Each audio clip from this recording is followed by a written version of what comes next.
नमस्कार, टीवी 9 राजस्थान में आपका स्वागत है और मैं हूं पंकज कुमार। मैं राजस्थान की ताजा राजनीति के बारे में आपको बताने जा रहा हूं। पिछले 12 घंटे में जो सबसे महत्वपूर्ण घटना घटी है राजस्थान की राजनीति में वो है देवी सिंह भाटी का बीजेपी में शामिल होना।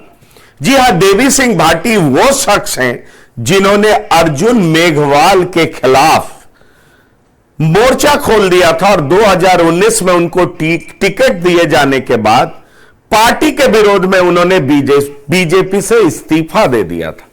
अब सवाल यह उठता है कि देवी सिंह भाटी का बीजेपी में शामिल होने का मतलब क्या है। दरअसल देवी सिंह भाटी के पूरे परिचय को आप जाने तो आप समझ पाएंगे कि वो किस तरह के कट्टर समर्थक वसुंधरा राजे के रहे हैं। वसुंधरा राजे के बारे में उन्होंने कुछ महीने पहले ही कहा था कि जब तक वसुंधरा राजे के नेतृत्व में पार्टी मैदान में नहीं उतरेगी तब तक उनका बीजेपी में वापस लौटने का सवाल ही नहीं उठता। उन्होंने यह भी कहा था कि वसुंधरा राजे को जब तक नेतृत्व प्रदान नहीं किया जाएगा तब तक बीजेपी के कार्यकर्ताओं को सम्मान नहीं मिल सकता। तो सबसे पहले हम आपको दिखाना चाहेंगे कि कैसे देवी सिंह भाटी को पार्टी में शामिल कराया गया है।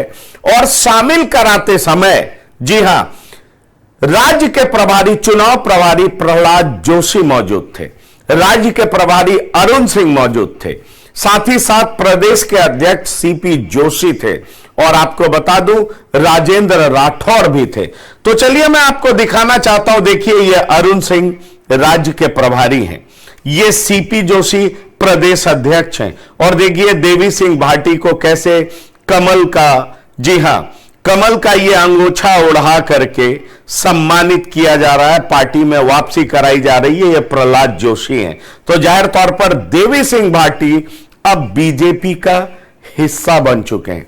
पर देवी सिंह भाटी के बीजेपी में वापस लौटने का मतलब क्या है? क्या बीजेपी में वापस वसुंधरा राजे युग लौट रहा है? मैं ऐसा इसलिए कह रहा हूं क्योंकि 2019 में इन्होंने अर्जुन राम मेघवाल का विरोध किया था और अर्जुन राम मेघवाल राजस्थान के कई चुनाव कमेटियों के मेंबर हैं।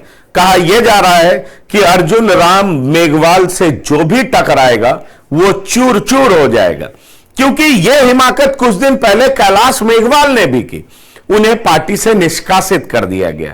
कैलाश मेघवाल ने अर्जुन राम मेघवाल के खिलाफ भ्रष्टाचार का आरोप लगाया था, लेकिन देवी सिंह भाटी जो कि 2019 में अर्जुन मेघवाल को टिकट दिए जाने का विरोध कर रहे थे, वो वापस बीजेपी में शामिल हो गए। इसलिए प्रदेश की सियासत में इस बात को लेकर के चर्चा तेज हो गई है कि क्या वसुंधरा राजे का युग वापस बीजेपी में लौट रहा है। अब चलिए कुछ दिनों पहले की भी चर्चा करते हैं, जब परिवर्तन यात्रा के समापन के दौरान जब प्रधानमंत्री जयपुर पहुंचे थे, उनके स्वागत में तमाम महिलाएं खड़ी थी, क्योंकि विमेन रिजर्वेशन बिल प्रधानमंत्री के नेतृत्व में लोकसभा और राज्यसभा में पारित कराया गया था, पास कराया गया था। कहा यह गया था कि इस पूरे सभा का संचालन महिलाओं द्वारा किया जाएगा।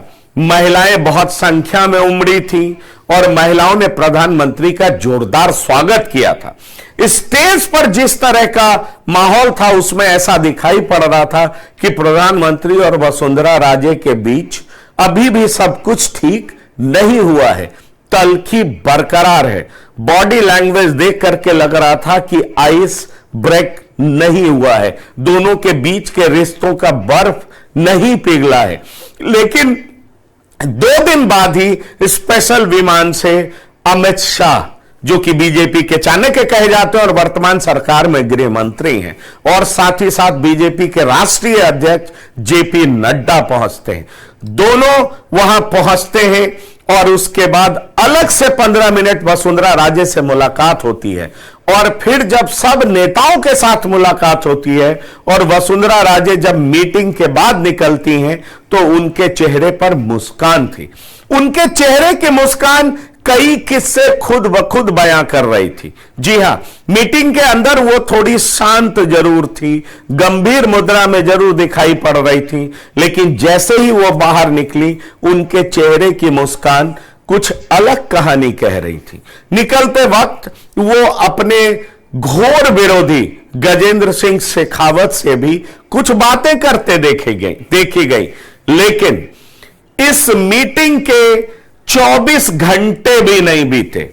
जी हां, मैं फिर से कह रहा हूं, इस मुलाकात के 24 घंटे भी नहीं बीते कि वसुंधरा राजे के सबसे कट्टर समर्थक, जो कि वसुंधरा राजे के पक्ष में पार्टी लाइन से अलग हट करके भी पहले बोलते रहे हैं, देवी सिंह भाटी को बीजेपी में शामिल कराया गया।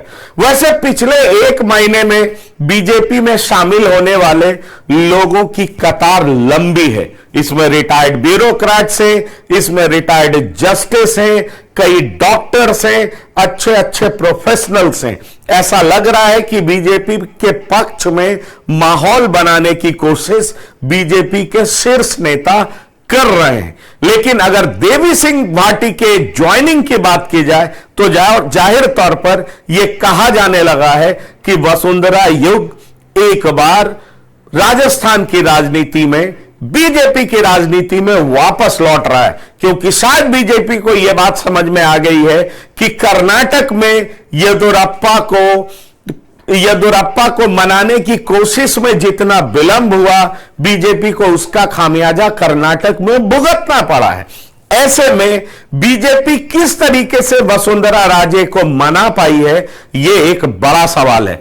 क्योंकि सबसे अहम बात यह भी है कि जिन 33 टिकटों के निर्धारण की बात की जा रही है, उसमें यह भी कहा जा रहा है कि वसुंधरा राजे की खूब चली है। वैसे केंद्रीय चुनाव आयोग समिति, जो कि बीजेपी की है, वो 1 तारीख को इस पर फाइनल मुहर लगाएगी। और साथ ही साथ यह भी कहा जा रहा है कि 67 सीटें भी चिन्हित कर ली गई हैं और उम्मीदवार तय कर लिए गए हैं और उनके नाम पर भी मुहर जल्द से जल्द लगाया जाएगा। इस सिलेक्शन में इस बात का भी ध्यान रखा गया है कि महिलाओं को ज्यादा तरजीह दिया जाए, क्योंकि बीजेपी जो कि वुमेन रिजर्वेशन बिल लेकर के आई है, उस पर इस तरह का आरोप नहीं लगे कि 2024 के विधानसभा चुनाव में बीजेपी ने महिलाओं को इग्नोर किया है, उनकी उम्मीदवारी को इग्नोर किया है, उनको कम संख्या में टिकट दिया है। जाहिर तौर पर इसलिए बीजेपी में इस बात को लेकर के भी चर्चा जारी है। लेकिन इन तमाम मुलाकात के दौर के बाद एक बात बीजेपी के तमाम नेता कह रहे हैं कि बीजेपी का असली मकसद अशोक गहलोत की भ्रष्ट सरकार को हटाने का है। इसलिए तमाम बड़े नेता जो राजस्थान पहुंच रहे हैं, वो राजस्थान की लोकल इकाई के साथ बेहतर समन्वय स्थापित करके रणनीति बनाने में जुटे हुए हैं। और ये उस रणनीति का ही हिस्सा है कि जो भी नाराज नेता जो किसी वजह से कुछ समय पहले पार्टी को छोड़ करके चले गए थे, उनको वापस लाने की कवायद जारी है।